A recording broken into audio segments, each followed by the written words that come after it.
প্রকল্প নিলেই নতুন নতুন একাধিক গাড়ি কেনা হয়। এই একাধিক গাড়ি কেনার প্রবণতা থেকে বের হতে হবে।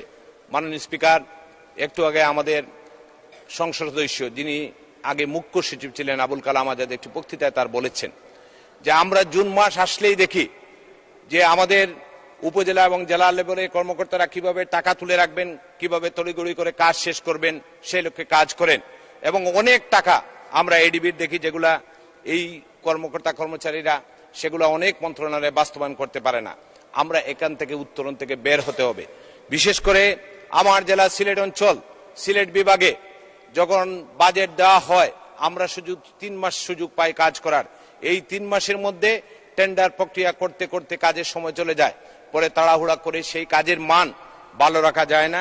সে বিষয়ে আমার মনে হয় মাননীয় অর্থমন্ত্রী এই বিষয়টি নজর দিবেন। সংশোধিত বাজেটে ঘাটতি অর্থায়নে মাননীয় অর্থমন্ত্রী ধন্যবাদ জানাই। বাজেট ঘাটতি জিডিপির 4.7% মধ্যে ধরে রাখার জন্য মূল বাজেটে ঘাটতি ধরা হয়েছিল জিডিপির 5.2% এবং অর্থনীতিবিদরা এই ঘাটতি 5% মধ্যে রাখার তাগিদ দিয়েছিলেন। এই ঘাটতি 5% মধ্যে রাখার এই ঘাটতি কমিয়ে আনা নীতি গ্রহণের ফলে সরকারের সকল পর্যায়ে দক্ষতা ও পরিকল্পিত নীতি বাস্তবায়নে সক্ষমতা প্রতিফলিত হয়েছে। সংশোধিত বাজেটে 2,36,418 কোটি টাকা বরাদ্দের প্রস্তাবের মাধ্যমে অর্থনীতির বুদ্ধা ব্যক্তিদের সুপারিশকে বাস্তবায়ন করার জন্য ধন্যবাদ জানাচ্ছি। সম্পূর্ণ বাজেটে কথা না বাড়িয়ে আগামী দিনে স্মার্ট বাংলাদেশে নিয়ে এই অধিবেশনে আমরা আরো কথা বলবো। আগামী বাজেটে মুদ্রাস্ফীতি নিয়ন্ত্রণ, রাজস্ব আয় বৃদ্ধি, কর কাঠামোতে আধুনিকায়ন, রেমিটেন্স প্রবাহ বৃদ্ধি এবং রেমিটেন্স যোদ্ধাদের যথাযথ সম্মান প্রদান, বিনিয়োগ বৃদ্ধি, বৈদেশিক ঋণ প্রবাহে আরো সতর্কতা, মানব সম্পদ উন্নয়ন এবং তথ্য প্রযুক্তিতে আমরা আরো স্মার্টভাবে হ্যান্ডেল করে স্মার্ট বাংলাদেশের গড়ার সংকল্প নিয়ে আমরা আমাদের বাজেটের আলোচনা চালিয়ে যাব। মাননীয় স্পিকার, আমি আমার জেলা সিলেট নিয়ে দুটি কথা বলতে চাই। রাজধানী ঢাকার সাথে অনেক বিভাগের 6 লেন 4 লেনের কাজ সম্পন্ন হয়েছে, কিন্তু গত 15 বছর ধরে আমরা শুনছি যে ঢাকা সিলেট 6 লেনের কাজ সম্পন্ন হবে। সেই 6 লেনের কাজ এখনো শেষ হয় নাই। এই 6 লেনের কাজ আগামী 8 বছরে সম্পন্ন হবে কিনা আমার সন্দেহ, কারণ এখনো জমি একরের টাকা দেওয়া হয় নাই। এবং এই 6 লেন শুধু সিলেটের সাথে রাজধানী ঢাকার সংযোগ নয়, সেটি তামাবিল হয়ে ইন্ডিয়ার সাথে আমাদের কানেক্টিভলি হবে এবং বৃহত্তর সিলেটের যে 4টি জেলা সিলেট, সুনামগঞ্জ, হবিগঞ্জ এবং মৌলভীবাজার, এই 4টি জেলার সাথে সংযোগ হবে। এই বিষয়টি আমাদের ভেবে দেখা উচিত। কেন বারবার ঢাকা সিলেটের 6 লেন নিয়ে আমাদের সাথে বৈষম্য করা হয়? মাননীয় speaker, Akhaura Sylhet rail line নির্মাণের কাজ সূচনায় এখন পর্যন্ত হয়নি। বারবার আমাদেরকে বলা হয়েছে যে আখাউড়া সিলেট রেল লাইন নির্মাণের কাজ করবেন। সিলেট উসমানী বিমানবন্দরের কাজ গত 4 বছর আগে সেটি ভিত্তিপ্রস্তর স্থাপন করা হয়েছিল। আমি গতকালও সিলেট থেকে ঢাকায় প্লেনে এসেছি, সেখানে আমাকে দায়িত্বশীল কর্মকর্তারা বলেছেন যে কাজ বন্ধ, কারণ যে চাইনিজ কোম্পানিকে কাজ দেওয়া হয়েছিল তারা এখন রড সিমেন্টের দাম বাড়িয়ে দেওয়া হয়েছে বলে তারা কাজ করছে না। এই বিষয়টি আমাদের যারা প্রকল্প করেন আমাদের এই বিষয়টি ভেবে দেখা উচিত যে একটি প্রকল্পের জন্য ব্যয় ধরার পরেই কয়েকদিন পরে প্রকল্পের ব্যয় বাড়িয়ে 400, 500, 1000 কোটি টাকা ব্যয় বাড়ানো হয়। এই বিষয়টি আমাদের ভাবে দেখা উচিত। যার কারণ বঙ্গবন্ধু কন্যা মাননীয় প্রধানমন্ত্রী জননেত্রী শেখ হাসিনার নেতৃত্বে আমরা এটি মধ্যমার দেশে পরিণত হয়েছি। নতুন বাণিজ্য প্রতিমন্ত্রী দায়িত্ব দেওয়ার পরে আমাদের দ্রব্যমূল্য যদিও আগে কিছুটা বেড়েছিল, কিন্তু গত 6 মাস ধরে সহনীয় পর্যায়ে দ্রব্যমূল্য রেখেছেন। এর জন্য মাননীয় প্রধানমন্ত্রী বঙ্গবন্ধু কন্যা জননেত্রী শেখ হাসিনাকে ধন্যবাদ জানাই।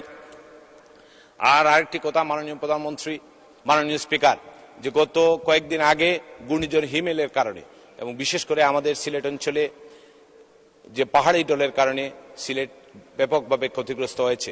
2 বছর আগে ভয়াবহ বন্যা হয়েছিল, মাননীয় প্রধানমন্ত্রী সশরীরে সেখানে দেখেই এসেছেন। এডিবির মাধ্যমে একটি প্রকল্প নেওয়া হয়েছিল যে বন্যায় ক্ষতিগ্রস্ত আমাদের সিলেটের অঞ্চলের এই সড়কগুলো আমাদের আবার রিপেয়ারিং করে সেগুলা আগের জায়গায় নিয়ে যাওয়া হবে। এখনো সেই কাজগুলা হয়নি।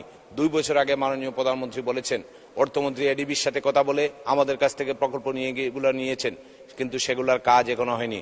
আমাদের স্থানীয় সরকার মন্ত্রী অত্যন্ত স্মার্ট একজন ভালো মানুষ, 2বার আমার নির্বাচনী এলাকায় গিয়েছেন, কিন্তু কেন জানি কোন কারণে সেই কাজগুলো হয়। মাননীয় স্থানীয় সরকার মন্ত্রী মহোদয় আমার নির্বাচনী এলাকায় ফেঞ্চুগঞ্জে গিয়ে দেখেছেন যে কিভাবে সিলেট অঞ্চলে রাস্তাগুলো হয়েছে এক একটি রাস্তা 7 ফিট 8 ফিট 8 ফিট রাস্তায় একটি অ্যাম্বুলেন্স ঠিক মতো যেতে পারে না। স্থানীয় সরকার মন্ত্রী সেদিন আশ্বাস দিয়েছিলেন যে এই রাস্তাগুলা বড় করে, বিশেষ করে পর্যটকদের সবচেয়ে আকৃষ্ট করার জায়গা এখন হাকালুকি হাওর।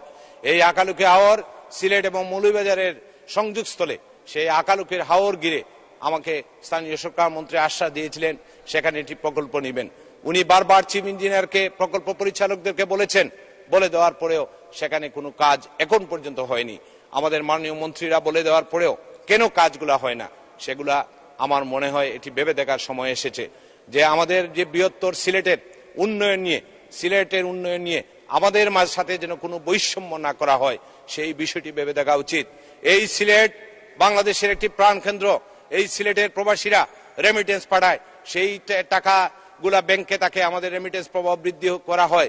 কিন্তু সিলেটের কোনো উন্নয়ন আসলেই সেটা নিয়ে আমরা বিভিন্ন ধরনের, তখন অর্থনীতির অবস্থা আমাদেরকে বলা হয়, সিলেটের উন্নয়ন নিয়ে ভবিষ্যতে যেন আমাদের সাথে কোনো বৈষম্য না করা হয়, সেই বিষয়ে এটি দেখবেন মাননীয় স্পিকার।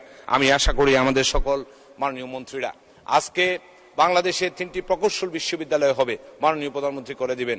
আমরা আশা করি যে সিলেটে একটি প্রকৌশল বিশ্ববিদ্যালয় করবেন এবং সেই প্রকৌশল বিশ্ববিদ্যালয়টি বঙ্গবন্ধুর নামে, সিলেটে কোনো প্রতিষ্ঠান নেই, বঙ্গবন্ধুর নামে সেই প্রকৌশল বিশ্ববিদ্যালয়টি হয়, এই আশাবাদ ব্যক্ত রেখে মাননীয় স্পিকার, আপনি আমাকে সুযোগ দেওয়ার জন্য আপনাকে ধন্যবাদ জানাচ্ছি।